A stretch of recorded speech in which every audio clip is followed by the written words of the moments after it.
বাংলাদেশের ছাত্র জনতার গণঅভ্যুত্থানের মাধ্যমে ২৪-এর যে গণঅভ্যুত্থান ২০০০ ছাত্র জনতা ভাইয়ের শাহাদাতের মাধ্যমে এবং ৫০,০০০ ছাত্র জনতা ভাই ও বোনের আত্মত্যাগের মাধ্যমে আমরা এই নতুন বাংলাদেশ পেয়েছি। আপনারা জানেন সেই বাংলাদেশকে প্রতি মুহূর্তে সেই বাংলাদেশের দ্বিতীয় স্বাধীনতার পরে খুনি হাসিনা তার দলবল সহ ভারত পালিয়ে যায়। সেই ভারত থেকে বাংলাদেশের মানুষকে প্রতিনিয়ত হুমকি দিয়ে যাচ্ছে। সেই হুমকির পরিপ্রেক্ষিতে গতকাল সে একটা ঘোষণা করে, সে একটা ভাষণ দিবে ছাত্র জনতার উদ্দেশ্যে। তারই পরিপ্রেক্ষিতে বাংলাদেশের সমস্ত ছাত্র জনতা খেপে যায় এবং ফেসিবাদকে প্রতিহতের ঘোষণা দেয়। ফেসিবাদের যে আইকন, সে আইকনিক জায়গা ধানমন্ডি ৩২, সেটাকে ছাত্র জনতা রাতে এসে ঘুরিয়ে দেয় এবং সেই ঘুরিয়ে দেওয়ার ধারাবাহিকতায় আজকে আমাদের এই যে ছাত্র জনতার উদ্দেশ্যে আমাদের জিয়াফত, এই জিয়াফতের আয়োজন আমাদের ছাত্র জনতার পক্ষ থেকে। আমাদের ১৩টি সংগঠন আছে জুলাই বিপ্লবের, সেই জুলাই বিপ্লবের পক্ষ থেকে জুলাই ঐক্য জোট, তার পক্ষ থেকে আমাদের আছে ছাত্র জনতার উদ্দেশ্যে এই জিয়াফত।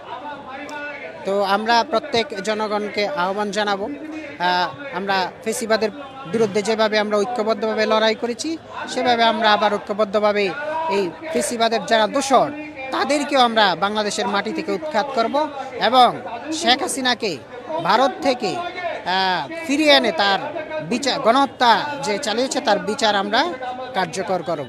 এই বিচারের ক্ষেত্রে আমরা কাউকে কোনো ছাড় দেব না। আমরা আশা করি ছাত্র জনতা এবং আমাদের যেই ইন্টারিম গভর্নমেন্ট, অন্তর্বর্তীকালীন সরকার, তারা এই বাংলাদেশের মাটিতে যত ফেসিস্ট আছে, যারা প্রশাসনে আছে, যারা অন্যভাবে যারা বিভিন্ন সচিবালয়ে বসে আছে, তাদেরকে এখান থেকে উৎখাত করে তাদের বিচার করা হবে। এই হচ্ছে আমাদের ঘোষণা। তো আমরা এখানে একটা গরু এনেছি, একটা গরু এখানে রান্না করা হবে, খিচুড়ি, এবং বাংলাদেশের প্রত্যেক জনগণকে আমরা দাওয়াত দিচ্ছি, এখানে প্রত্যেকেই খাবার পাবে এবং খেতে পারবে। এই আন্দোলন জনগণ যতদিন চায় ততদিন আমরা আসলে চাই।